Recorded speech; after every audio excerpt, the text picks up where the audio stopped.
Hello, my name is Sean. I'm 21 years old, and I'm currently in college for communications and media arts.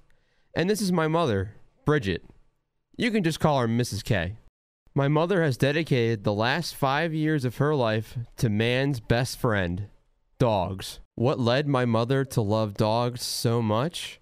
It all started with a Ridgeback mix named Rhodey. Rhodey girl. She's my daughter's dog. And my daughter went through a divorce and she had her dog. And when she came here for holiday dinners, I could not leave her outside. It was part of her family. So I let her in my kitchen, and pretty soon she had a cabinet. Pretty soon I was buying her treats. And pretty soon I was running to my daughter's house to walk her, and I got very attached. My mother grew very attached to Rhodey and treated her like she was her own. I think by doing all this, I just started, like I said, I started buying her treats, and I learned that she just was so appreciative. The tail would wag, and I just loved that. The more I bought for her, the more appreciative she was, and I just loved going to see her. It just became more and more and more that I just loved it. And then pretty soon my daughter was in a relationship, and she didn't need me to walk her anymore, and I started missing her. Soon enough, my mother decided one day to visit our local animal shelter to find a furry companion of her own. When I stopped walking Rhodey, I was missing her more and more. Only I could go see Rhodey anytime I wanted, but it just wasn't the same anymore. I was really missing her in my life. I had never been to an animal shelter. I was over 50, and I guess it was tugging at my heartstrings, and I started getting on the computer and looking at dogs. And then I thought I saw a few dogs that I would like to have, and when I moved on it, they were gone. And I thought, this is really frustrating. So I talked to people at work about it, and they said, people that had dogs, and I thought, they said, you just can't do that. You have to just go right to the shelter and see when you see a dog that's, that connects with you, then you pick out the dog right there and then. When my mother arrived at the shelter, she didn't know what to expect. She soon found out. After having this talk at work, I punched the clock and walked to my car. And I got in my car, and without even telling my children or my husband, I drove a mile to the shelter, walked into the shelter, told the girl I had never been in a shelter before, and I said, where's your large dogs? And I walked through the door, and I immediately had about 10 cages of dogs just jumping up at me. I got really scared, and I pressed myself up against the door and said, this is a mistake. What am I doing here? She thought it was a mistake until she saw a silent guardian right beside her. But I looked down at the first pen, and here was this black dog. At that time, I didn't even know she was a lab. That's how little I knew about dogs. But she was shaking in the corner, like I was shaking up against the door. And I said, what's wrong with you? Don't you want to eat me? And she then come up, and she came over to the cage, over to the door of the cage, and I put my hand down, and she licked me. So I thought, you're going for a walk. My mother found her new friend, a black lab that we soon named Jewel. I took her outside for a walk with the assistance of the people there at the shelter. She did her business outside. She licked my face. She let me hug her. So then came the paperwork that I filled out, took her picture, sent it on my phone, sent it to my kids and my husband. And when the aide went to take her back to the cage, she put her brakes on. And the aide said, she's not moving without you. Can you walk back with me? said, what do you mean she's not moving? And she says, she likes you that much. She's not moving without you. I was very touched. Over the next year, Jewel became a part of our family, and my mother learned so much from our newest family member. I think our whole family has learned from Jewel. It's been amazing to watch Jewel come into our lives, and it's been amazing to watch everybody in our family respond to her. We all get different responses. She has melted into our family. She watches the door to make sure everybody's in at night. She does a bed check. She doesn't even go to sleep in her own bed until everybody is safe and sound. She sits. She gives paw. She's so appreciative to everything.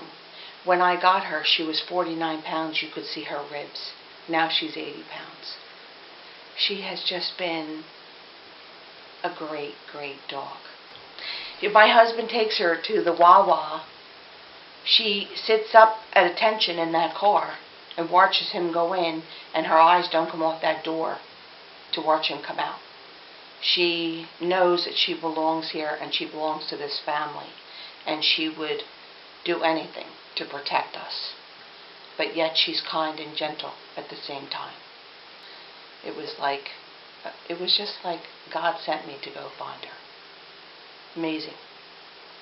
Soon enough, we had 2 new furry friends, and Jewel played the role of the mother. I thought, because I started so late and I've experienced having a dog from a shelter I rescued. So now I would like, because I started so late, I would like to experience having a dog from puppy to full life. And the only way to do that is get it from a breeder. You're not going to get a newborn puppy, not really from a shelter. You'd have to wait. So I decided it had to be a small dog. So I decided on the breed, and then I searched the computer and I made contact with a wonderful breeder. I found, actually it's her, Ella. This is Ella. And I never had redheaded children, so I wanted a redheaded dog, and this is Ella. She's a long-haired dachshund, and I found Ella's picture on the computer. Right, Ella? Right, baby? Yeah. And it was her picture that I found, and I thought, she's just gorgeous.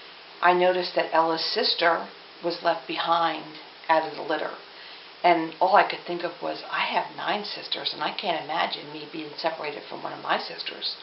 And dogs can't talk for themselves, so I looked at my husband and I said, I can't have her fly here. She's 4 pounds. And leave her sister behind. Her sister wasn't taken. And my husband just said, oh, just take the other one too. What's one more 4-pound dog? So that's why Ella was taken with her sister. So we have a little brown dachshund too, and her name is Dara. And Dara is named after Dara Castle in Ireland. So we always tell her she's too little to be a castle, but that's her name, Ella and Dara.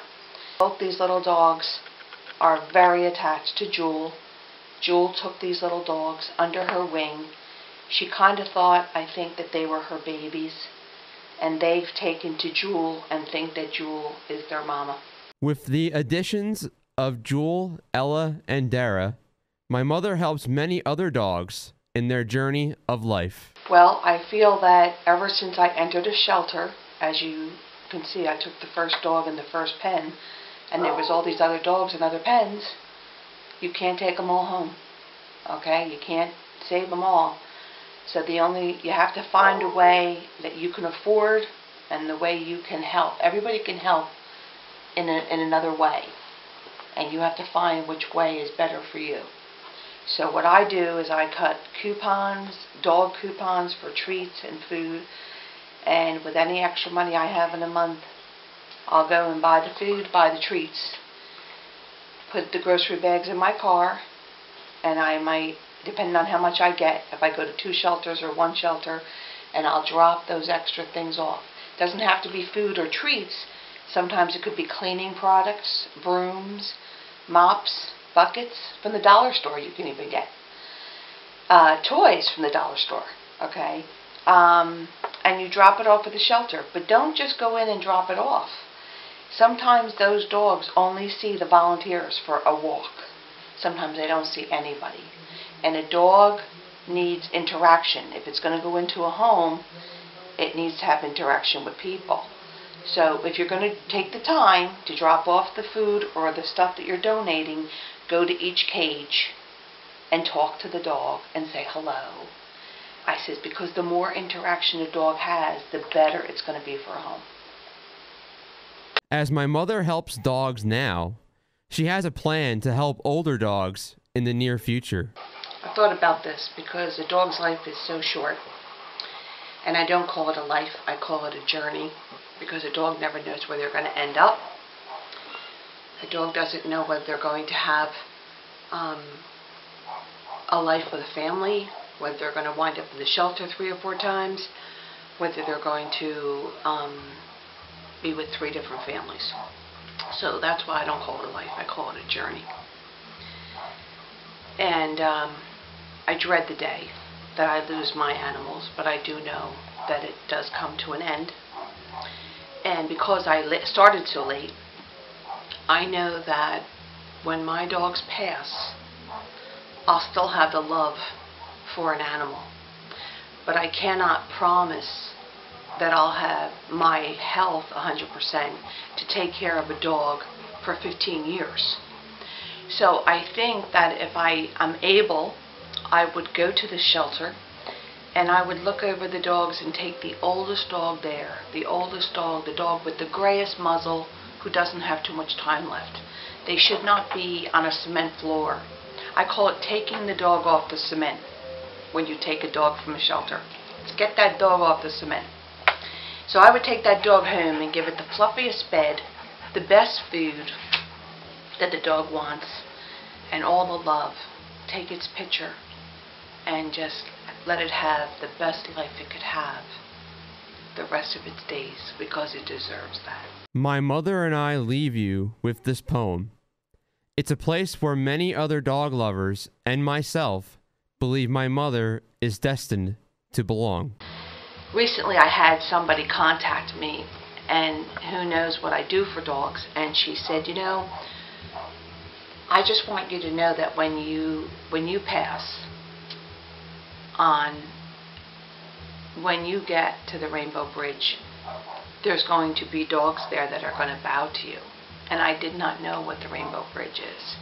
So she sent me this poem, and I'm going to read to you. It's called The Rainbow Bridge. Just this side of heaven is a place called the Rainbow Bridge. When an animal dies that has been especially close to someone here, that pet goes to the Rainbow Bridge.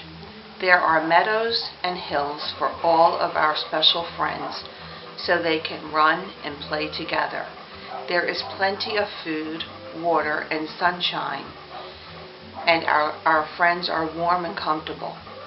All the animals who had been ill and are restored to health and vigor. Those who were hurt or maimed are made whole and strong again, just as we remember them in our dreams of days and times gone by. The animals are happy and content, except for one small thing. They each miss someone very special to them, who had been left behind. They all run and play together, but the day comes when one suddenly stops and looks into the distance. His bright eyes are intent. His eager body quivers. Suddenly he begins to run from the group, flying over the green grass, his legs carrying him faster and faster. You have been spotted, and when you and your special friend finally meet, you cling together in joyous reunion, never to be parted again. The happy kisses rain upon your face. Your hands again caress the beloved head, and you look once more into the trusting eyes of your pet. So long, gone from your life and never absent from your heart, then you cross the rainbow bridge together. Thank you for watching.